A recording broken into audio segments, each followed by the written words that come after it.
আসসালামু আলাইকুম ওয়া রাহমাতুল্লাহ। আজকে ঈদের দ্বিতীয় দিন, ঈদ চলে গেল, রহমতের মাস চলে গেল, রহমতের দিন চলে গেল, রহমতের সময় চলে গেল। এইটাই তো। মধ্যপ্রাচ্যের যুদ্ধ,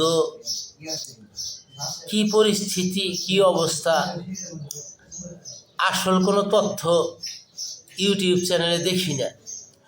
ওই ঘুরায় ফিরে ওই একটাকেই রিপিট করে বারে বারে। ওই মাঝে মাঝে স্যাটেলাইট চ্যানেল আছে, ডিশের যেই স্যাটেলাইট চ্যানেল, ওই ওই জায়গায় টেলিভিশনের মাধ্যমে দেখি, এইটুকুই। আর ওই ইউটিউব চ্যানেলে দেখি, কিন্তু আসলে কি অবস্থা, কি পরিস্থিতি সেটা জানি না। তো এইটুকু জানি পরিস্থিতি, ভূরাজনীতি তো। ওই আমেরিকার গাড়ি মাটি এইগুলা উড়ায় মুড়ায় দিচ্ছে, তারাও ক্ষতি করছে, তারাও হুমকি দিতেছে, আবারও হুমকি, এই আর এইসব। আচ্ছা, দেখি ইউটিউব চ্যানেলে দেখবো পরবর্তীতে।